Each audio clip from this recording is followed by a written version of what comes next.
que Deus abençoe a todos vocês. Estamos aqui ao vivo, né, nos estúdios aqui da Câmara Federal, agora 18h11.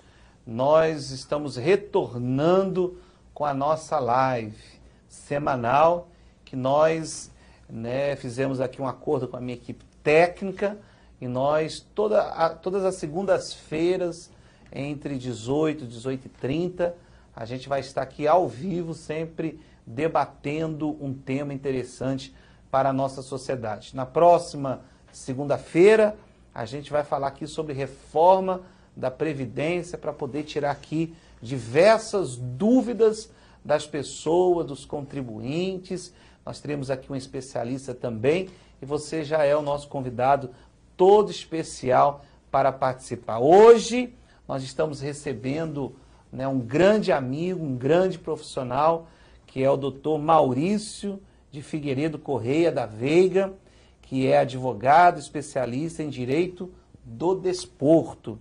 Vou aqui ressaltar aqui algumas características da Vossa Excelência, presidente da Comissão do Direito Desportivo do IAB, que é Instituto dos Advogados Brasileiros. Advogados Brasileiro, vice-presidente da Comissão Especial de Direito Desportivo do Conselho Federal da OAB, né, nesse biênio aqui biênio não, são 3 anos. 3 anos. 2019 a 2022, membro da Comissão do Direito Desportivo da OAB do Rio de Janeiro, membro fundador da Academia Nacional do Direito Desportivo, titular da cadeira número 3, auditor do Tribunal Pleno do Superior Tribunal de Justiça Desportiva e da Confederação Brasileira do Tiro Esportivo, membro da Comissão de Altos Estudos do Contrato Especial de Trabalho Desportivo, membro do Conselho Deliberativo da Sociedade Brasileira de Direito Desportivo e secretário-geral da Comissão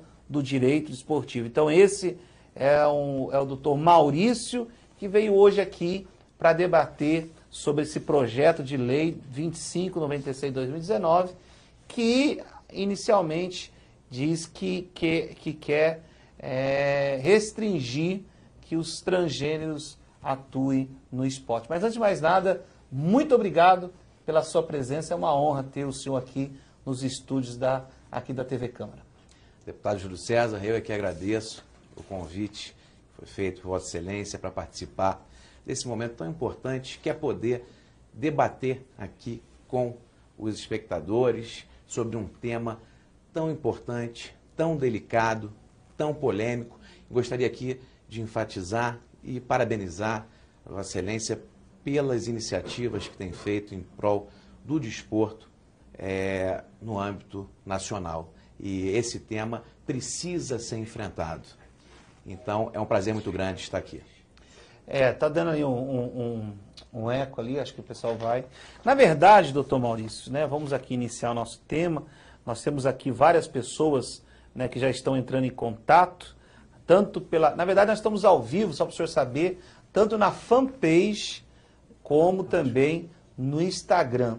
E conforme for chegando as perguntas, a gente vai repassando para o senhor, a gente vai fazer aqui um bate-bola a respeito desse tema. Na verdade, o projeto número 2596/2019, da minha autoria, diz aqui: estabelece o sexo biológico como único critério para definição do gênero em competições esportivas oficiais no território brasileiro. O senhor já chegou a dar uma olhada nesse projeto que nós demos entrada? Assim, inicialmente, assim, o que o senhor pode falar a respeito do projeto? Bom, em relação ao conteúdo, o projeto, ele atende um anseio de grande parte da sociedade, porque o que está havendo atualmente é um desequilíbrio nas próprias competições. Exatamente um desequilíbrio porque não houve ali um momento para se discutir efetivamente a presença dos transgêneros. O que houve foi uma sugestão do Comitê Olímpico Internacional dizendo que o transgênero pode ser praticante ali da modalidade desportiva se ele estiver dentro daquelas taxas hormonais que o comitê entende, de acordo com os índices da própria OADA, que entende que são índices que seriam definidores de um certo equilíbrio, de uma certa igualdade. Agora, é importante enfatizar que o projeto de lei, no seu conteúdo, ele não está banindo o próprio transgênero, porque pode haver ali uma liga específica com transgêneros. Portanto, não é algo que você promove uma desigualdade, mas você privilegia o equilíbrio das competições. Então, isso é importante deixar claro, porque muitas das vezes a própria chamada, um próprio resumo mal feito, pode dar a entender que esse projeto ele é segregador e não é. Muito pelo contrário. Na verdade, doutor Maurício, tudo isso veio à tona. Estamos falando aqui que o sinal no Instagram está um pouquinho cortado. Peço aqui a equipe, por gentileza, dê uma olhada. As pessoas já estão aqui falando. Na verdade, tudo isso surgiu por conta da situação que ocorreu em São Paulo com a jogadora de vôlei Tiffany, né, que ela foi contratada por um time de vôlei e aí teve uma situação. Qual é o time dela, da Tiffany? E aí no jogo com a Tandara, né, a Tandara levantou esse tema, que ela disse assim que haveria uma desigualdade, né, entre as atletas. Ela até disse, não sei se a produção preparou a fala dela, para a gente poder colocar a fala dela, dizendo que ela nunca viu uma pessoa, né, que no salto que ela dava, na verdade os seios dela ultrapassavam a rede. E isso causava um desequilíbrio, né? Não havia uma igualdade. Igualdade acaba sofrendo ali ataques quando você deixa de observar a própria questão do sexo do atleta e da atleta. E aí também temos uma outra questão que recentemente foi trazida à tona, que é da atleta Semenya, por exemplo, que produz um nível de testosterona maior do que o permitido pela Federação de Atletismo. E o Tribunal Arbitral do Esporte proibiu que essa atleta disputasse competições do atletismo, ressalvado de 800 metros. Portanto, uma atleta, mulher, que por uma questão fisiológica produz ali uma taxa mais elevada. Então, quais são esses critérios? Se você começar a pegar essas taxas, você sabe, por exemplo, que o negro tem uma aptidão muito maior para a corrida, tem um desempenho menor na natação. Então, se você começar a influenciar muito nessas questões, acaba criando um complicador, né, que eu acho que vai contra, né, vai de encontro aos princípios do próprio esporte. Deixando bem claro, a questão não é de segregação, muito pelo contrário. Ninguém se diz contrário ou veda a criação de uma equipe trans, por exemplo.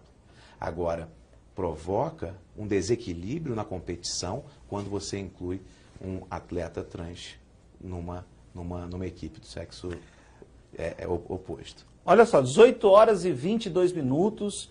Você também pode enviar, inclusive, as perguntas que foram chegando. Vocês podem me passar aqui a produção.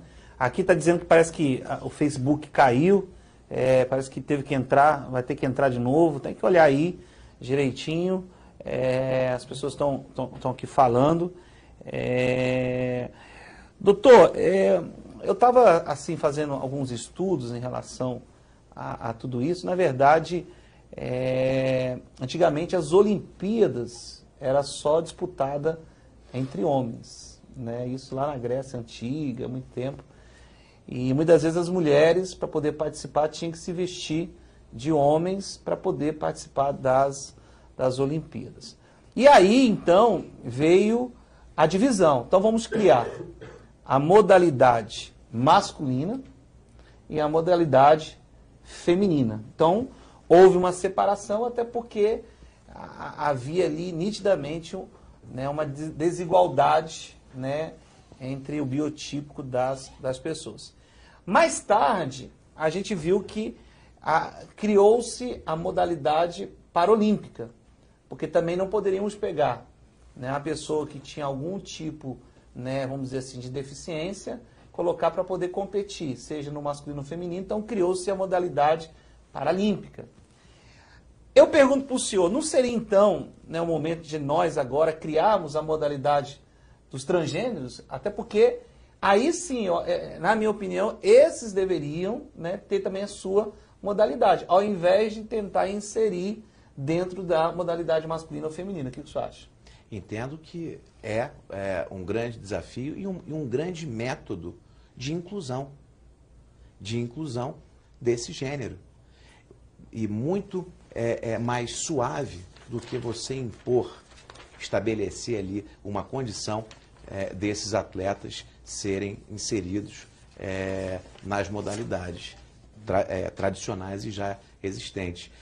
De fato, lembrar todo esse histórico das modalidades olímpicas é muito importante, até para a compreensão desse processo evolutivo do desporto.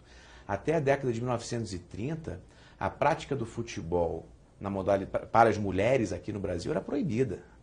Proibida. Era considerado crime. Ou seja, houve aí uma evolução muito grande. E hoje nós temos uma Copa do Mundo que vai ser disputada na França nesse ano de 2019, que vai ser inclusive televisionada, ou seja, que tem uma repercussão nacional e mundial ali muito maior. Ou seja, é todo um processo evolutivo. Jogos Olímpicos com modalidades femininas e sempre sofrendo, né, aquele preconceito inicial. Agora, o que é preciso é que haja efetivamente esse debate. E aí também vai ser muito importante as entidades de administração do desporto participarem dessas audiências públicas, desses debates com a própria sociedade, a fim de que insiram nos seus regulamentos exatamente essas previsões de categorias que possam abarcar atletas transgêneros. Inclusive, nós estaremos realizando dia 6, é isso, produção? 5/6. 5/6, qual vai ser o horário? Às 10 horas da manhã. Então, dia 5/6, às 10 horas da manhã, nós teremos aqui uma audiência pública justamente para poder debater esse assunto com as confederações brasileiras de desporto aqui na Câmara Federal.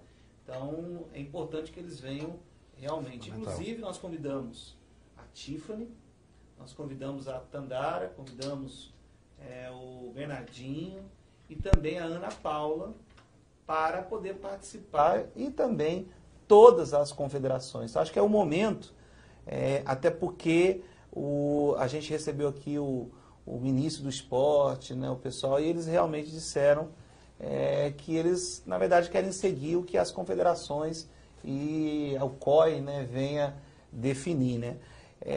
Então, acho que é importante eles realmente estarem aqui, né, doutor? Sem dúvida nenhuma, é fundamental, porque aí nós temos também uma questão trazendo para o campo do direito, que não há como deixar de falar sobre os aspectos jurídicos do projeto de lei, que uma coisa é a questão do conteúdo, outra é a questão da forma. Temos visto que toda legislação que tem o objetivo ali, que venha influenciar na autonomia das entidades de prática desportiva e na autonomia das entidades de administração do desporto, podem ser confrontadas perante o Supremo Tribunal Federal. E daí a importância das confederações, das federações, dos tribunais de justiça desportiva estarem presentes nessa audiência pública para debaterem essa questão, porque o conteúdo dessa lei, desse projeto de lei, ele pode ser trazido nos regulamentos das confederações. Porque os regulamentos, eles são objeto de adesão por parte dos clubes. E só adere quem quiser. O clube não é obrigado a aderir ao regulamento. Mas, quando você tem uma legislação que interfere no funcionamento das entidades de administração do desporto, pode ser que o Supremo Tribunal Federal venha a entender pela inconstitucionalidade. Por quê? Tão somente por um aspecto formal. É pela previsão que nós temos no artigo 217 da Constituição Federal. Temos um caso recente da Lei 13.015 de 2015, que institui a responsabilidade fiscal no esporte. Dentre outros princípios, estabelecia condições para clubes participarem, ou seja, está em dia com débito trabalhista, com débito fiscal, com débito previdenciário. O PHS, Partido Humanista, entrou com uma ação declaratória de constitucionalidade no Supremo Tribunal Federal e o ministro Alexandre de Moraes deferiu a liminar, dizendo que aquela previsão interferia na administração do desporto e, portanto, mandava suspender, então, a alteração do Estatuto do Torcedor. E esse julgamento ainda não foi concluído. Ainda há um pedido de vista para o ministro Marco Aurélio, mas a tendência é que seja mantida a decisão liminar, privilegiando, prestigiando o artigo 217 da Constituição Federal. O que eu quero dizer com isso? É que estamos diante de um projeto de lei que visa o equilíbrio da competição esportiva. Ou seja, a intenção é das melhores. E a intenção não é de segregar, absolutamente. A intenção é justamente provocar o equilíbrio. É evitar, por exemplo, que um time feminino seja surpreendido com um adversário que esteja em condições de superioridade. Porque aí isso vai contra todos os princípios do desporto. Agora, para isso, é preciso que as entidades de administração do desporto insiram essas previsões nos seus regulamentos. Isso vai dar, inclusive, ali o ar de legalidade e provocar o debate. Debate que, no meu sentir, não houve, porque o que houve foi ali uma imposição, principalmente feita pelo COI, para aceitar de qualquer maneira os transgêneros. A gente vê muito também, né, por exemplo, numa luta, a gente vê que ela é dividida assim por pesos, justamente para poder ter a igualdade, né? Então, assim, peso-pena, então até aquele quilo, né, peso leve, né, justamente para poder ter o equilíbrio na disputa. Na minha visão é o seguinte, se a gente deixa, a gente diz assim, onde passa um boi, passa uma boiada. É a mesma coisa você pegar, né, no futebol, né, o sênior, existe a categoria sênior. Então, se não houver a igualdade, então vamos pegar um sênior e colocar para jogar com o juvenil. Na verdade, ele não vai aguentar muito. Então, por isso que tem as suas categorias. Né? Por isso que eu defendo, né? E engraçado que nós já temos aqui mais 2 deputados que também entraram com o projeto de lei, né? O deputado Isidoro, o deputado Sócrates, que também já entraram com projetos semelhantes a esse. Então a gente vê que isso está crescendo, até porque eu que estou nessa labuta da área esportiva desde 2012, e a gente trabalha muito com essa questão do amador.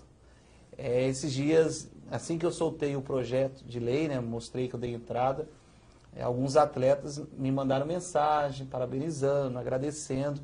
E aconteceu recentemente, um time de vôlei aqui de Brasília foi jogar lá em Santa Catarina, e o time foi, aí quando chegou lá tinha uma pessoa transgênero no outro time.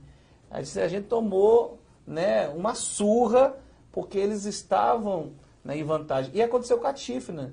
A TIF consegue pontuar, né, como se fosse, né, no time masculino. Quer dizer, então, enquanto as outras jogadoras conseguem pontuar em torno de 17, 18 pontos, ela consegue chegar à marca dos 31, 32 pontos por partida. Então há uma grande diferença. O que a gente quer é que não tenha essa desigualdade, por isso que nós criamos e demos entrada nesse projeto. Na verdade, quero agradecer muito a participação do senhor. Na verdade, essa live ela é sempre rápida, né? A gente não demora muito, mas é um tema. Quero convidar o senhor a estar aqui no próximo dia 5 de junho, às 10 horas da manhã. Né? Faço questão do senhor poder estar aí com a gente, participando, até porque a experiência que o senhor tem vai nos ajudar muito a gente chegar num denominador comum. Então, quero agradecer, viu, doutor Maurício, pela sua presença, sua paciência, e eu quero que o senhor faça as suas considerações finais nessa segunda-feira. Bom, deputado, eu que agradeço a gentileza do convite para falar sobre um tema tão polêmico.